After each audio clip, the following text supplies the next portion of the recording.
Now, don't get me wrong. I love Tony Robbins, and that was a very pivotal time in my life. And I love the self-help world.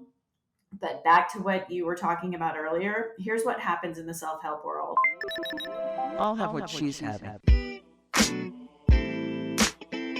Welcome to another edition of She Talks Confidence Podcast. Welcome back to the show. This is the She Talks Confidence podcast. I am girl dad, turned therapist, turned women's empowerment and confidence coach, Tony Dufresne. And with me, I have another very powerful woman guest on. She is an empowerment coach. She works and mentors with teenage girls as well as works with women in regards to self-healing, with confidence, with self-leadership. It is Suzette Bravo. Suzette, how are you? I'm doing great. And I want to thank you so much for having me on the show. And you've got the sunny glow of Fiji on you. So that's good, right? Back from that, we talked about that, a little jet lag, but good. When we went back and forth of the emails, you brought up a very powerful point that a lot of self-help, a lot of coaches, I don't think they either get or they don't bring it up. When you go through something that is a deep-seated trauma, as a child, those issues persist, and it's almost like a ingrained neuro pathway situation that it's in there. You can go through all the self-help stuff that you want, and it's not going to make a drastic change. It's not going to get to the core of the issues that may be holding you back or the thing that you're trying to solve. So can you go through what happened in terms of the trauma stuff, how it led you to what you're doing now, and how you're taking that knowledge of that and you're working with your clients today? I had so much shame and guilt, and I was different from everybody else. I didn't feel like I was accepted. So this kind of permeated how I saw myself. So I learned at a very young age how to be pleasing to people, how to show up in a room and be what I thought everybody wanted me to be. And that kind of became who I was. And it worked for me. Like, it worked for me for a really long time. And I actually saw it as a superpower because I'm very empathic. I can walk into a room and know exactly what everybody in that room needs from me. And then I can shapeshift into that woman and be who I need to be. But what happens when we do that is we lose ourselves. And I was going through my life. Everything was good. I was a high achiever, doing really well. I was happy. I was well adjusted. I thought I had all the things going on. Met a wonderful man. We'd been together about 17 years. And in 2013, he passed away suddenly from a very aggressive stage 4 brain tumor. And when he passed, it was like the floodgates opened. Everything that I had suppressed, everything that I had pushed down, ignored, exiled, all of it flooded up, and I was overcome. And I had about a year where I just really shut down. I wasn't facing what was going on. I was hiding. I was drinking. I was just flat out avoiding all of it. And about a year to a year and a half after he passed, I started wanting to get my act together. And one of my friends was going to a Tony Robbins event. So she's like, hey, you should come with me to this event. I was like, okay, cool. Sounds great. So I go to this Tony Robbins event, and it was actually his second level event. It was Date with Destiny. It was like 5 days in a room, like the whole thing. And from that moment that I first walked in the door, I was hooked because I found what I needed. Self-help, right? Breakthroughs, like all of the stuff, mantras, all the great things. My life was going to change and everything was going to be perfect. Yep. Now, don't get me wrong. I love Tony Robbins, and that was a very pivotal time in my life. And I love the self-help world. But back to what you were talking about earlier, here's what happens in the self-help world. When you go into the self-help world and you have these deep-seated trauma wounds and you have all of this stuff that kind of came in from childhood, this belief that just one more thing, just one more seminar, just one more book, all of that just keeps building this belief that you're not good enough yet. And it took me a long time to realize that's what was going on. I devoured that world. I went to seminars, I read books, all the things, and I still didn't feel better. Mm-hmm. And I was just like becoming this kind of robotic, sort of just moving through the world, but there was something missing, and I knew there was something missing. And you keep going through, and I was listening to something, and I don't even remember who it was now. And I wish I could, it was a woman. I wish I could give her credit. But they were talking about how when you are operating from a space where you lack self worth and you lack self esteem, you can do all the things. But if that is your core belief, that is what your subconscious is always going to operate from. And you will sabotage yourself every step of the way. Mm-hmm. And that's exactly what was happening with me. So when I made that realization, I knew I needed to do deeper work than just the self help world. So this is when I sought out a trauma informed therapist. Mm-hmm. And I worked with her for, I don't know, I think about 3 years.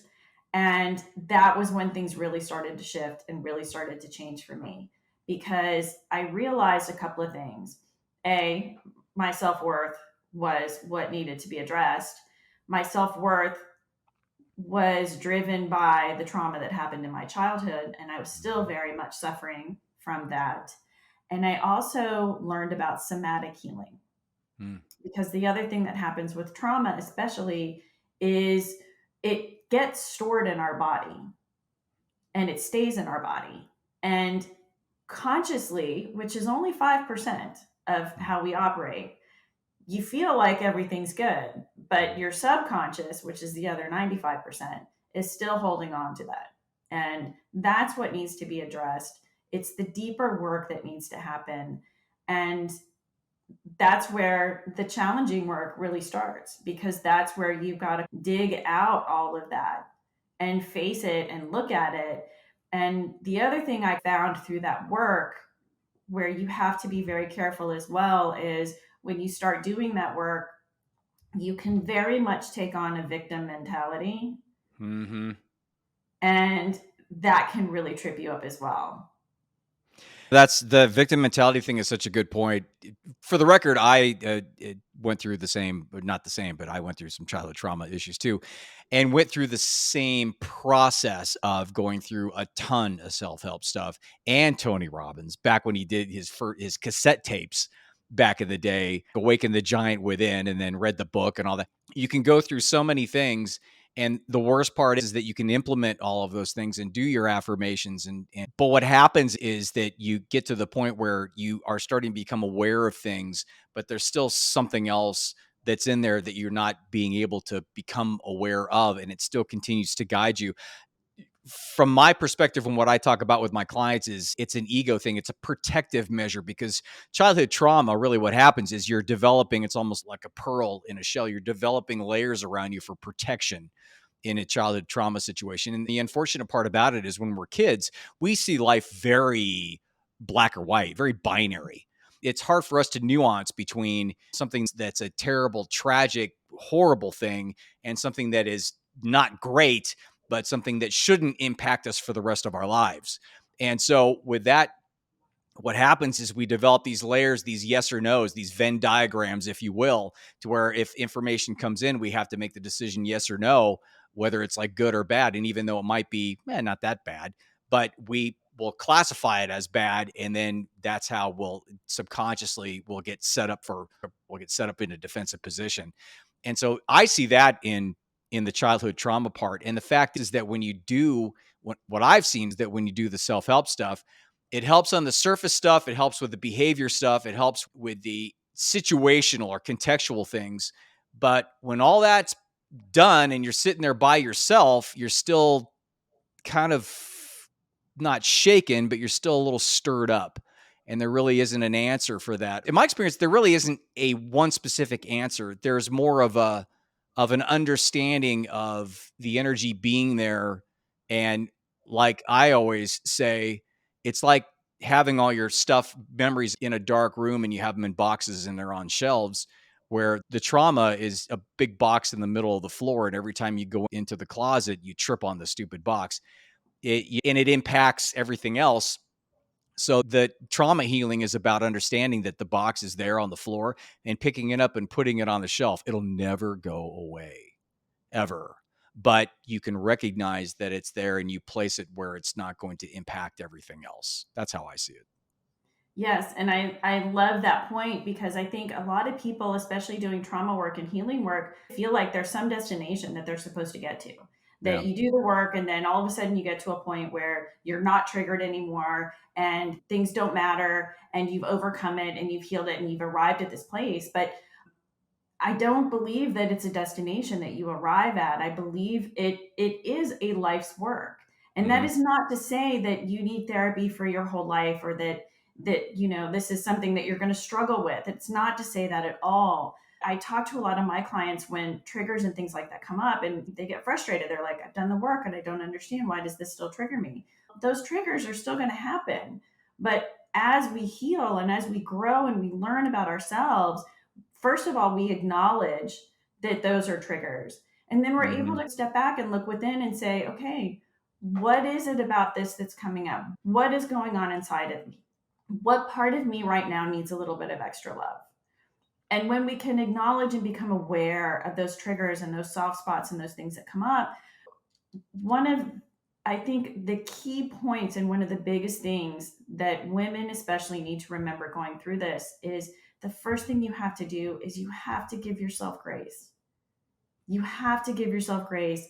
And the primary question to always ask is, what decision would you make here if you really and truly loved yourself? And when we come from that space of self love and we allow ourselves to be human and we allow ourselves to have these backgrounds, have these stories. Yes, these were very real things that happened to us. They're not happening to us anymore. However, there can still be a hold.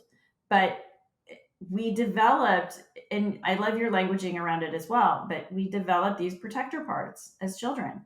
And we hold on to these parts and they stay with us well into our adulthood. There's parts of us that we put into exile because it's too painful to look at them. We just can't deal with them. And then you have these protector parts that are literally like standing armored up, weapons to the teeth. They're ready Yeah. to fight off anything Yeah. because you needed them when you were young. Yeah. You don't need them anymore. You're an Mhm. adult and you can parent yourself and you can start to care for yourself. So it's learning to unwind those protector parts from what I'm a student of Richard Schwartz and internal family systems. So unwrapping that from what we call your higher self. And then Mhm. identifying like those protector parts. I used to call the critical voice in my head the meaning of the mean girls. But what I've learned is she's not a mean girl. Mhm. Like she can be mean, but she's not a mean girl. She's a Mhm. part of me that I developed to protect myself, to keep me safe. So now when those voices come up, we have a conversation. I know she's there, she's trying to protect me. So how do we maneuver this and work through this together? It's such an important point. The point is that you've got to recognize that she exists. You have to recognize that because you have to have that conversation when it does come up because it will. You will never get rid of the box. It's such an interesting concept that a lot of my clients I think they just don't understand. It's not like they don't want to accept it. I just don't think they get it because self-help doesn't address that. And look behind me. This bookshelf is full of that stuff, Yep. like self-help stuff.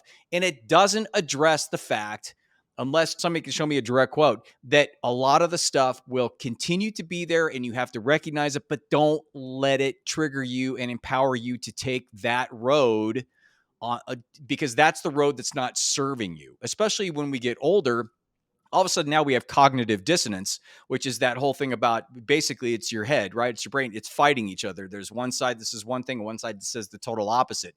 And that's essentially what's going on because in your adult brain, when that front prefrontal cortex is all developed, now we have a guide there with some level of rationality. Yet in situations that we get triggered, and we really don't know it sometimes, that rational stuff isn't the one that pushes us towards that direction. Then we get all bent because we're going, Mhm. why am I reacting to this? Why am I acting like an 8-year-old in this argument with my husband or my wife? Why is it that I'm getting all bent because this person didn't hold the door open for me, or whatever the case may be? And Right. that goes, and I wanted to ask you, and that goes back a couple things. The first thing is, it's interesting, isn't it, that we at childhood trauma, when you get to that, it creates a level of hypersensitivity, and it gives you an amazing ability to read the room and an amazing ability to read other people, and it actually makes you really a good coach and a good therapist. Yeah. Then taking that, you went into being married, and the big question I have for you on that is, did things subside when you got married? Was it because your attention was off of, or it could be taken into like more attention on the relationship versus you, or how were you during that time versus before? And we know what happened after, but what was the marriage? Was it an incubator of sorts? No, actually, we had a really great relationship. Now, looking back from the healed space where I am now, there are things I would have done very differently. I try to stay away from looking into my past and making judgments based on what I know now, because that's really not fair to my younger self. Yeah. But what I know about myself is I am a brilliant compartmentalizer. I can put things in a box on that shelf and I can forget that it's even there. Hmm. And that's what I did most of my life until when he passed. That trauma just brought all those boxes down. Now all the boxes are in the middle of the floor. Yeah. Yeah. And I had to start dealing with them. But all of the shame and guilt that I carried about my trauma from my childhood, he was the first person I ever shared it with. Why do you think that's the case? He made me feel safe. It was Safe. safe. It was safe to share with him, and there was just. And people have asked me before. They're like, "Well, what was it about him that you were finally able to open up?" Honestly, it was just who he was. Is the simplest way that I can say that. So he was the first person I shared that with, and the fact that when I shared that with him, he held me with such love and acceptance, and he didn't look at me different. He didn't like that really shifted something for me. That was really the only time we ever addressed it. And I can tell you in arguments and things that happened between the two of us, I can see where he triggered me, where I triggered him, because he had some childhood stuff too. Mm-hmm. And I look back now and I'm like, oh, that's what that was. And that's what that Mm-hmm. was. But overall, we had an incredible relationship. Now, I see where I show up differently in relationship now because I'm much more open. I understand my triggers and when things come up, because you're talking about how this never goes away, and it doesn't. But what happens is we learn to take a breath before we respond. And that's the thing, like people are always going to trigger us. Things are always going to happen in the world. You can't ever get away from that. Mm-hmm. We have no control over the things that happen. The only thing we do have control over is how we respond to them. Mm-hmm. And when you start to understand your triggers and you start to get familiar with your protector parts, or you start to get familiar with what the meaning is that you've given to these things, you can take a breath, you can take a moment, and then you can respond from a more healed position. Mm-hmm. Yeah, it's a pattern interruption, the holistic understanding from an adult mind, developed mind perspective on that. I want to ask you, as a women's empowerment coach, having all of that experience, understanding what goes into that, the complex, layered aspects of all of that, you get a client in. And we do our assessment initially with our clients, and they have their issues. Usually, it's a transition thing, it's a relationship or a job or whatever the case may be. What's the big red flag, or how can you tell if you're dealing with a deep-seated childhood trauma, or you're dealing with something that you can handle a different way? Wow, that's a really great question. I coach a lot off of intuition. And a lot of times, honestly, it really is just a feeling. A lot of times it's picking up on languaging. Like you said, one of the beautiful gifts of trauma is hypervigilance and being able to read people and understand and recognize pain. I can recognize pain in people. And So a lot of times, and just like languaging, people say things and they explain situations, and then you start asking. Obviously, I rarely just jump in with, so what happened to you when you were a kid? Right? Yeah, yeah, yeah. That's not what happens for the How did record. your parents screw Right, you up? What right, yeah. happened? Because everybody will have a story about that, and Exactly. yeah, that's not how coaching and therapy works, by the way. So for you, Exactly, right? Yeah. exactly. A lot of times it's just following the lead of where my client wants to go and gently moving through the process with them. And I've had people that have come to me that I've referred out to therapists that I know are struggling with things that are much bigger than what I'm able to help them with, Hmm. at least in that moment. But it's I find with a lot of my clients, initially the greatest thing that you can do for them is just listen and just let them share. And that's a lot of times what I do is I ask a lot of questions and I see how much they want to share, and then I find that they open up more and more as we move along. And then the time comes, if it's appropriate, where I'll ask the question. And sometimes I've had clients where it's been the first time that they've talked about it, Hmm. which is really powerful. Hmm.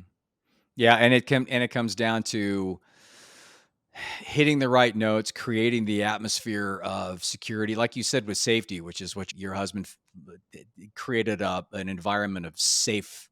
And that goes such a long way with trauma victims like that. You're a mentor to teen girls. What's the most predominant issue that you're seeing now with teen girls in terms of confidence right now? Comparison. I hate comparison. Comparison is the thief of all joy. And social media, and it makes me crazy. I have a niece and she just turned 16, and I wouldn't go back and be a teenager again Yeah, for right? all the money in the world. I Yeah. wouldn't do it Yeah. because it's unfair, I think, what we expect of them, because they scroll through social media and they're looking at everybody else's highlight reel that isn't even real, and they're comparing it to their normal, average, everyday life. And Mhm. they're never going to measure up. There are 8 billion people on this planet. There are always going to be people better than you. Mhm. There are always going to be people who look at you and think that you're better than them. And a lot of times for kids too, like the expectations, I think it's really unfair to expect an 18-year-old to understand to know what they want to do with the rest of their lives. And I could go off on a whole tangent about the education system and all of that, but Yeah, that's that's a a whole other conversation show. for That's a another whole day. other that's a series of shows. So, what's the first if somebody, regardless if she's a teenager or a young woman or going through like or that whole mid-20s transition thing, the quarter life thing, if they come in with that and they're dealing and battling with that, what's the first pattern interrupt, or what's the first step in the process of going through and creating a more solid foundation for them? The first thing is usually reconnecting them back to themselves. One of the core tenets that I coach on is self love, Mhm. loving and accepting yourself, giving yourself that grace to be human, and understanding that whoever you are in this moment is exactly who you're supposed to be. I give an exercise a lot of times to my clients. I ask them to make a list of 10 things that they love about themselves. Mhm. And I am often surprised at how many of them can't come up with 10 things Can't that they come up love. with 10 things. Yeah. So I tell them, go to your family, go to your friends, talk to people that know Mhm. you, ask them what they love about you. We get so far away from ourselves. And this is another thing that I was very good at coming through trauma is we dissociate from ourselves. We Mhm. completely separate. And giving them the space and the permission to come back to themselves and honor who they are. A lot of them don't even know what their own hopes, dreams, and desires are because they're so caught up in what everybody else wants for them. Mhm. And this is for women, teenagers, it's across the board. Mhm. So many women just haven't even taken the time to think about what lights them up. Mhm. And when you can start to connect them back to that and help them to realize that humanness is beautiful, it really is. We're all these beautiful, unique individuals, and we all have something special to bring into the world. And I know that may sound cliche or corny or whatever, but it's absolutely 1,000,000% true. It is the truth. Whoever you are in the world is beautiful. You're a one of a kind. There will never be another one like you again. Exactly. Yeah, it's the essence of that inner power. Like I tell my clients, it's about accepting yourself, warts and all. True confidence is just the essence of self acceptance. It's not confidence in a situational, I can or can't play piano. True confidence is just being totally cool with yourself, like warts and all. Sometimes things are good, sometimes things are bad, but and that's that reconnection from that disassociative aspect that happens because of the way things are, especially nowadays. I completely and totally agree. That's the basis of how I coach too. So I totally get there. Yeah. The three main things that I get from your approach is the grace and self love, which I think is insanely powerful because it reconnects you to yourself. Also, which you mentioned in your site, you are not broken. You are No. whole, right? And I always say whole, you are whole and complete, but you are not broken. This nonsense about people being broken is absolute crap. And then the third thing is support is crucial. Yes. Absolutely crucial. In the overall bubble of the show, I think the important aspect is the understanding that you can go and read a bunch of books, but if you don't really get that proper feedback from a coach or a therapist or however you can get it, you may not get to the crux of the issue. Yeah, because somebody else is always going to have a different perspective. And when, like, talking about self worth and those issues, when we have those beliefs, our brains want us to be right. We Mhm. tend to go out and read things that support the belief systems that we already have. Yeah. When we seek support from somebody else, we get a different perspective, and they're going to see things a little bit differently. And if you get a really good coach, they're going to challenge you, not like in a bad way, but they're going to challenge you to look outside of your comfort zone, because that's where the magic is. We get stuck in that comfort zone and the way things are, and we want to stay in there. A good coach is going to push you to test your limits, to fail a few times, because when you learn that you can fail and the world's not going to stop revolving, that's where confidence comes from. It comes from pushing your edges and stepping outside and doing really great things. And it's by doing little things every single day.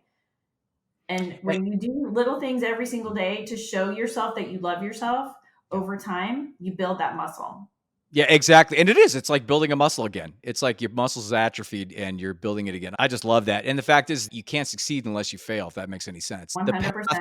to success is failure, a micro failure. Don't go and totally blow the whole thing on some crazy thing. So Right. it's And you don't have to. And that's the other right. misconception. You don't have to do some big grand thing. You Yeah. just little it's baby steps. It's baby It's consistency, baby steps, commitment to the cause, right? You got to believe in yourself. It comes down to that. It's funny. I wanted to bring up and I'm not sure if I'm going to put this in the show or not, but it's funny because when I was a therapist, a traditional therapist, and I was doing family systems and couples therapy. Oh man, I got stories from that. Yep. But couples therapy is hilarious because you were talking about people coming in and not hearing what they want to hear.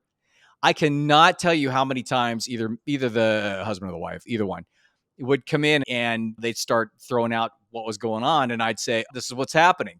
And one of them was not about it at all, usually. And it would be really hard to get them to come back because typically one would be like, no, that guy's nuts. Or no, that's not how it is. And But that's that's how we all learned how to argue. One person was right and one person was wrong. right. Right. That's how we Yeah. learned. Yeah. It's linear. It's very binary. It's an either or Right. thing, which is not the case at all. Really, the most successful couples are the ones that understand the nuances and the ones that understand perspective. And the fact is that one person comes from one perspective, one person comes from another perspective, and you've got to validate that other perspective as being different. You don't have to agree with it. But if you're going to be in a relationship, you certainly have to validate it and respect the fact that the other person has a different perspective on things. Right. And again, all this stuff should be taught in school. It's not that No, tough. It's not that tough to learn. So thanks, Suzette. I really appreciate it. It was a great show. How can somebody get a hold of you for your coaching or speaking? my website is suzettebravo.com. And you can also find me on Instagram, Suzette K Bravo. That's Suzette, middle initial K, last name Bravo, Bravo. Awesome. So thanks again. I really appreciate it. And if you want to get a hold of me, it's tonydufresne.com. If you can't spell it because nobody can, then you can also go to theconfidencedoc.com. You can get a hold of me in terms of comments or questions at tony@theconfidencedoc.com. And I will have Suzette's information in the show notes as usual. And also you can go to the website for fun stuff. I have an ebook up there, which is cheaper than a Venti pumpkin spice latte and cake pop. So if you want to save yourself 750 calories and learn something, then you can do that and be inspired. So hope things are good. I will talk to you next week. Thanks, Tony.